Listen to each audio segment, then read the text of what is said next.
What's up and long time no see.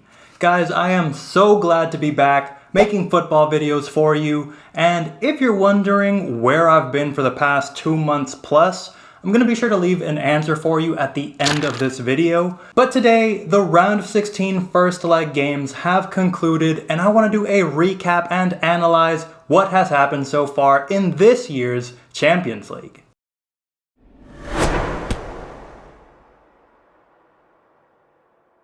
I will also be going over a few of my predictions, so if you have not checked out my predictions video for the round of 16, I cordially invite you to check that out first and then come back to this video. I've also made some changes while I was gone, trying to make improvements as I go, so let me know what you think of the new setup. Anything that is working or that you like, be sure to leave me a comment below. Alright, so let's go ahead and kick this off with the games that concluded today. We're going to start off with Atletico Madrid, who took on Manchester United.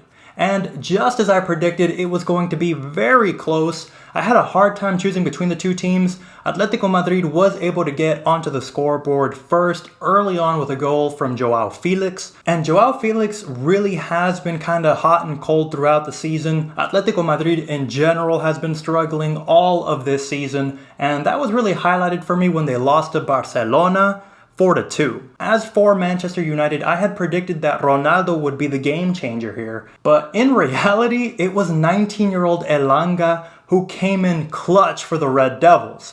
A crucial goal for Manchester United. The game ended 1-1. Everything is still left to play for on the return leg. The other game that concluded today was Benfica, who took on Ajax. The game ended 2-2. Both of the teams were able to get on the scoreboard, and originally I had predicted for Ajax to make it through to the quarterfinals. I knew it was going to be tight, and Haller, oddly enough, was the one who had an own goal for Benfica in the 25th minute, and then 4 minutes later, he got on the score sheet for the correct team, this time scoring for Ajax.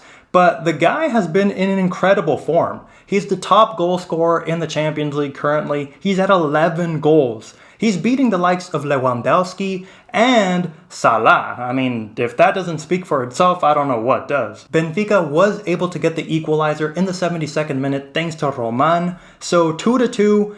Everything is left to play for in the return leg at the Johan Cruyff Arena. Very fun matchup between these two teams. I feel like they're perfectly aligned, right on level with each other. I'm still sticking with my original prediction of Ajax going to the quarterfinals. It's going to be very close, but I think with the likes of Haller on the team and just Erik ten Hag and how great tactically he is, he's going to make the difference. I'm still counting on it. Moving on now, and now let's talk about an absolute wash. I'm not going to waste a lot of time on this one because it was Sporting Lisbon who took on Manchester City, and Manchester City scored 5 and conceded none. I mean, I pretty much knew this game was going to be very one-sided right from the get-go, but man, Manchester City was not playing around here. They came in here to Sporting Lisbon's arena and just completely trampled over them. I mean, Sporting just got bodied all together. And after scoring all of these goals in one game, Manchester City is now tied with Bayern Munich for the club with the most goals in the competition at 23. This tie is over. I mean, if you're a Sporting Lisbon fan, I'm sorry, but this is gone. We don't even need the second leg anymore. Keeping it moving here, Villarreal versus Juventus, another tie that I predicted would be very close.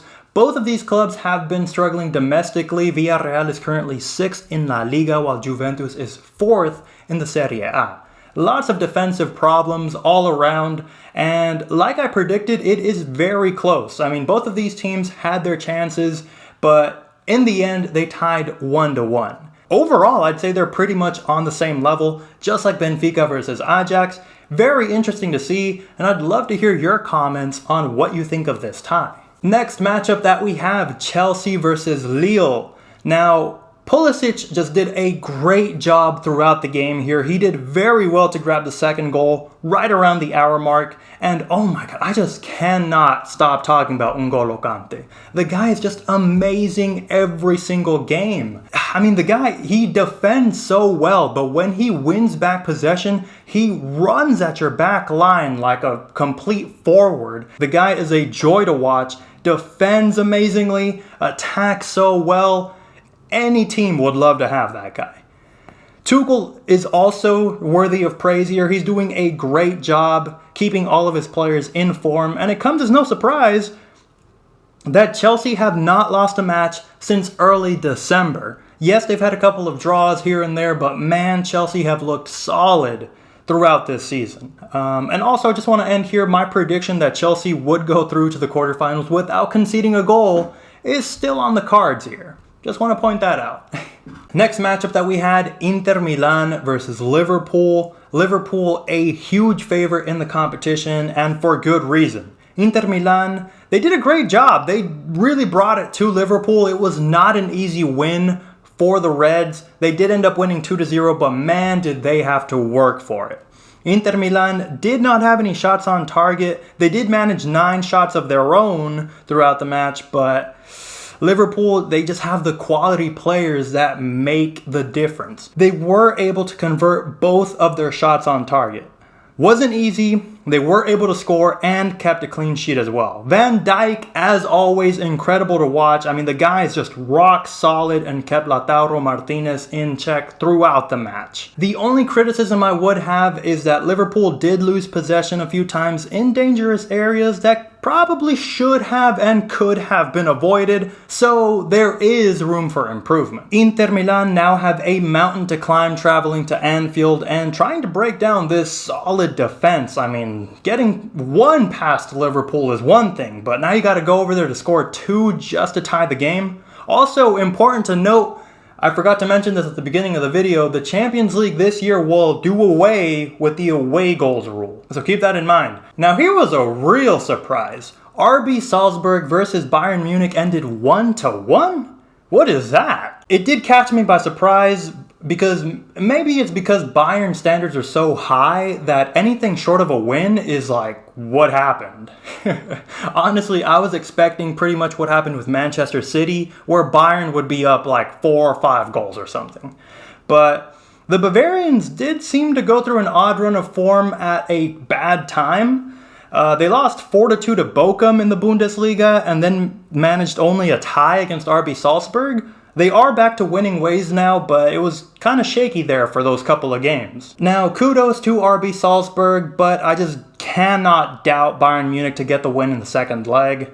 Bayern crashing out of the Champions League in the round of 16 would be quite the headline, though. I mean, that would be wild, but I don't see it happening. I'm sticking with my prediction.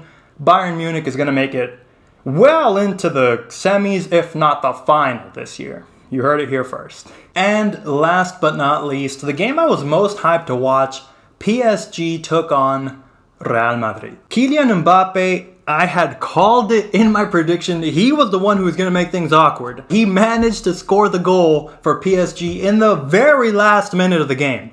Stuff was wild. Real Madrid looked really poor in that match. Let's just put that out there.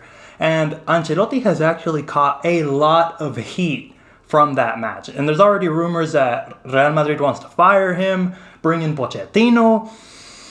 Maybe things are being a little exaggerated off of one game. I mean, we can look back at the end of the second leg and maybe we can revisit that topic then. I don't know. What do you guys think? To be fair to Real Madrid, Benzema had just gotten back from an injury.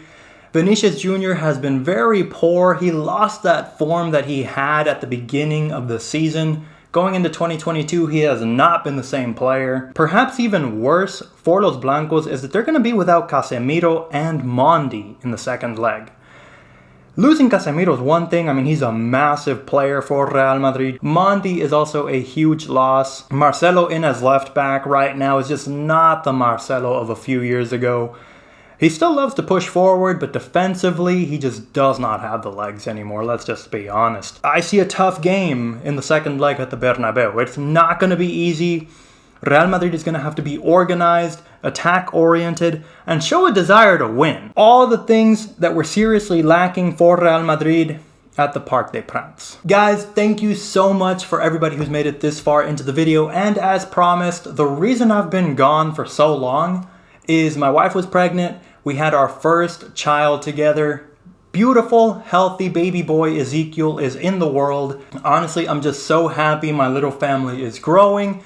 I wish I could have had him in the video, but as you know, babies sleep a lot. He's currently down for a nap. My wife would kill me if I try to wake him up, so I'm gonna have a picture right here. That is why I've been gone for so long, but guys, I'm so happy to be back. Now that we've made a routine again, a lot of changes happened there, but I'm back, excited to cover the Champions League. If you have any comments that you want to leave below of videos that you want to recommend, teams that you want me to talk about, be sure to leave me a comment below. Glad to be back. Thank you to all of my VIP members again who were patient with me. I know I was gone for a while there, but I'm back, excited to be back, making videos for you all on my favorite football topics. Thank you so much for making it until the end of the video, and as always, I'll catch you in the next one. Peace.